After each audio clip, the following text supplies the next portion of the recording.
The prairie evening spread out like a great silent sea, rippling with fading gold as the last of the sun dipped behind the broken skyline of buttes.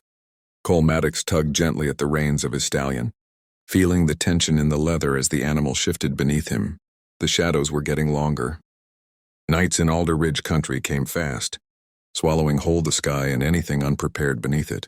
He was about to turn back toward the homestead, when the earth under his boots gave a low, unmistakable tremor, light but rhythmic. Someone big was coming. He lifted his gaze, squinting past the drifting dust. At first it looked like the outline of a wandering cliff, moving where no cliff should move. But as the shape approached, the silhouette resolved into long, powerful limbs, the rise of broad shoulders, and a mane of wind-tossed hair bright as hammered sunlight. Elira was coming down from the ridge path. She walked with a natural gravity all her own. Every step of hers left dents in the earth, deep enough to collect pools of rainwater when storms came. Cole stood still, watching her approach, with the same strange mix of awe and concern he always felt when near her. She towered above any normal person, taller than the tallest ranch gate, larger than the largest oxen he'd ever seen. Her presence filled the world around her, like a mountain had decided to breathe and move on its own. But tonight something in her steps was off. They were too slow, too heavy, not the sure, confident gait she usually carried.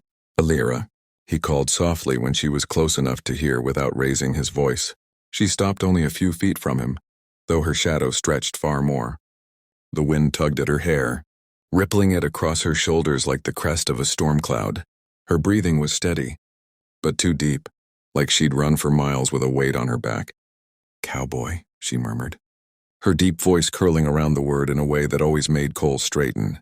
Her tone was strong, but there was a tremor in it. "I hoped you'd still be out here." He stepped toward her, noting the enormous mountain leather saddle hanging over her arm. It looked like a war harness meant for a creature out of legend. The straps were thick as his wrists, the seat broad as his bed frame. No normal mount could handle such an object, much less the one meant to sit in it. "What happened?" he asked quietly. "You look like you've been carrying the whole ridge on your shoulders." Her jaw tightened. She shifted the saddle off her arm, lowering it onto the ground. The earth shook under its weight. "There was a quake in the cliffs," she said. "A bad one. A whole stone ledge gave way near the upper trail." Her voice darkened. 3 of our pack mounts bolted from fear, the rest trapped behind fallen rock. Cole felt the familiar pull of responsibility tighten in his chest. "Is everyone safe?" "For now.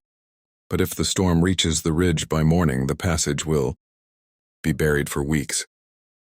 She glanced toward the distant mountains, her golden eyes flickering. "I must go down to Alder Ridge tonight and bring help back before dawn." He nodded. "Then we'll move quick." "What about your mount? That big ridge runner you came down with 2 days ago?" Elira's gaze faltered. "Gone, spooked by the quake." Cole rubbed the back of his neck. "Then we ride double. My horse is strong, but—" She cut him off with a quiet, pained breath. "Not like that." She motioned toward the massive saddle between them. He stared at it, then at her. "Elira, there's no horse on this land that can carry you." Her voice dropped to a whisper. "That's why you must carry me." For a moment the prairie froze. Even the wind paused, letting the words settle like dust around them. Cole blinked. "Me, you want to ride on my horse while I—" "No," she said softly, and the single word trembled in a way he had never heard from her. "I want to ride with you, on your strength. Your stallion can bear the weight if you anchor it. I've seen what the 2 of you can do together." "Elira," he said gently, "you're twice my size." "More," she admitted with a lowered gaze, "which is why this shames me to ask. But I cannot make the descent fast enough on foot.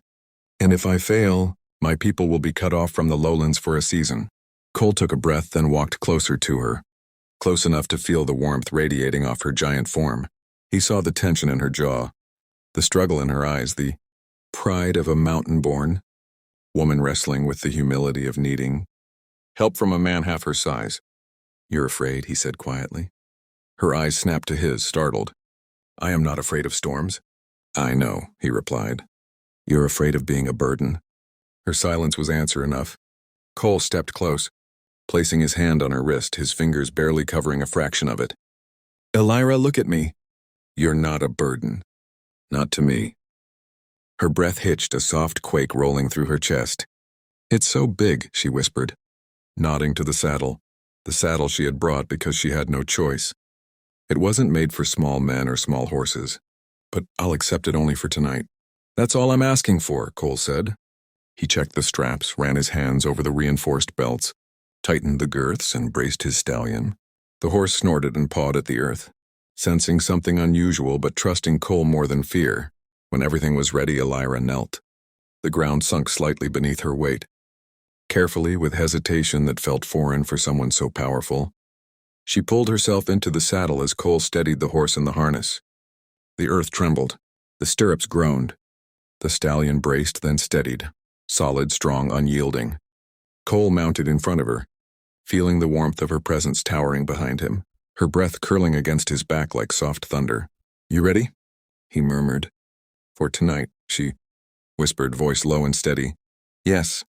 And with one unified motion, they rode into the darkening prairie, their silhouettes merging into one, the giant bride and the cowboy, bound by trust, necessity, and something neither of them dared name. The storm clouds crawled over the horizon like a dark beast stretching awake, their bellies glowing faintly with distant lightning. Cole could already smell the rain, the sharp, metallic tang carried by the wind before any drop touched the earth. Night wrapped around them in a deep blue hush as he guided the stallion across the lower plains, feeling every shudder of the creature beneath him. Elira's massive presence behind him created a strange equilibrium.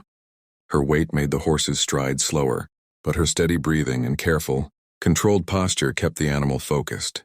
She was trying more than he had ever seen her try to be small, gentle, light. But she wasn't small and she could never be light. Still, she managed to make herself feel like something that belonged there with him, rather than something overwhelming.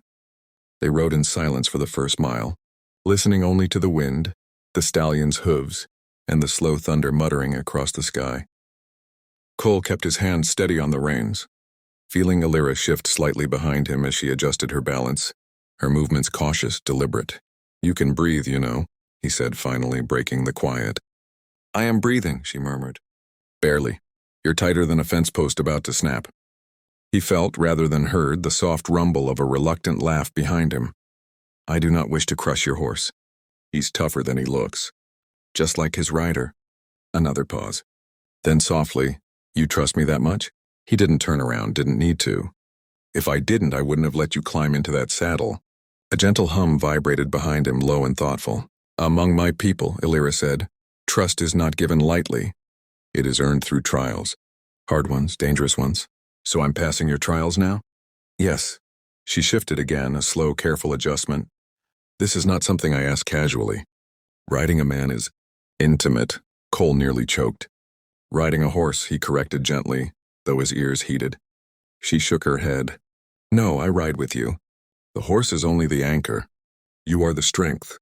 His throat tightened at the meaning. He understood her culture well enough to know she wasn't speaking about weight or muscle. She was speaking of spirit, of will. Elira, he began, but she stopped him. Do not soften your voice for me, cowboy. Tonight I must be strong enough to accept your help, and you must be strong enough to give it. Lightning split the horizon, throwing her enormous silhouette across the ground beside them. The image startled him, not because she was frightening, but because she was beautiful in a way that was impossible to ignore. A towering figure carved by mountain winds and old stories, sitting tall on a horse meant for none like her. He guided the stallion toward a narrow ravine that wound through the plains like a scar. The path would shorten their journey, but it twisted sharply, and the walls rose steep on either side. Traveling it in the dark with a giant rider was a risk, but losing time meant the storm would trap her people. We're taking the ravine, he announced. I know, she replied. I can feel the earth narrowing. She wasn't wrong. The air grew cooler as the walls of the ravine rose around them, shadows deepening until the only light came from the pale sliver of moon above. The stallion moved cautiously but steadily, hooves crunching over gravel. Elira lowered her head slightly to avoid brushing the rock. Her hands rested lightly on the reinforced grips at her sides, not touching Cole, not leaning on him, though he wouldn't have minded if she did. After several minutes, the ravine grew tighter. The shadows thickened. A gust of wind funneled through the canyon, carrying the first drops of rain. cold pinpricks on Cole's neck. "Storm's early," he muttered. "We must go faster," Alira said, tension creeping into her tone.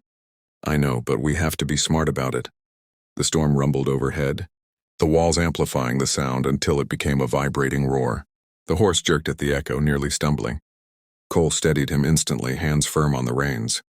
Alira stiffened behind him. "Let me down." "What? No. I am too heavy. He cannot keep balance with the path narrowing."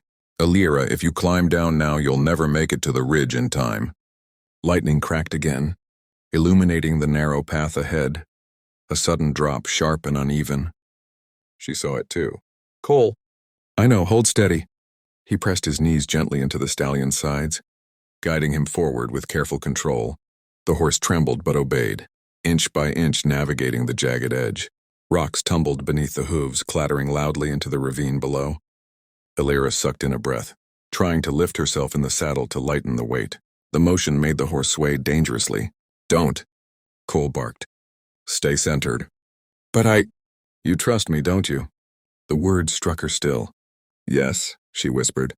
"Then stay where you are." He urged the stallion forward again. The drop was sharp, but the horse found footing on the ledge below. Only when they were safely over the crest did Cole exhale. Alira released a breath that shook her entire frame. "I nearly ruined us." "No," he said. "You just reacted. That's human.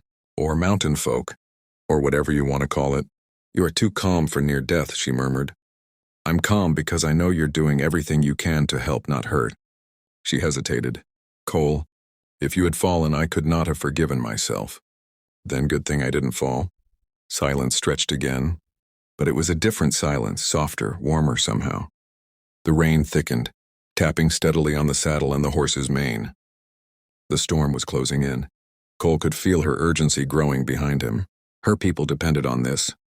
She had no time for fear, no time for doubt. "We're almost through the ravine," he said. "Another mile, then straight path. To Alder Ridge." She leaned her head slightly, just enough for her voice to reach him clearer. "Cole, thank you. You've carried more than my weight tonight." He swallowed, trying and failing to ignore the heat rising in his chest. "I'd carry you through 100 storms if I had to." The horse emerged from the ravine, the plains opening before them again, dark, rain-swept but free. Alira straightened in the saddle, her enormous shape outlined by the flicker of lightning behind her. "Then let us ride," she said, voice calm now steady. "For my people. For tonight." "For tonight," Cole echoed. He clicked the reins. The stallion surged forward into the storm, the giant bride bracing behind him, her strength and his merging with the rhythm of the horse's stride. Together they rode into the heart of the night, two mismatched souls moving as one, bound by trust, necessity, and something, growing between them stronger than fear and deeper than the storm ahead.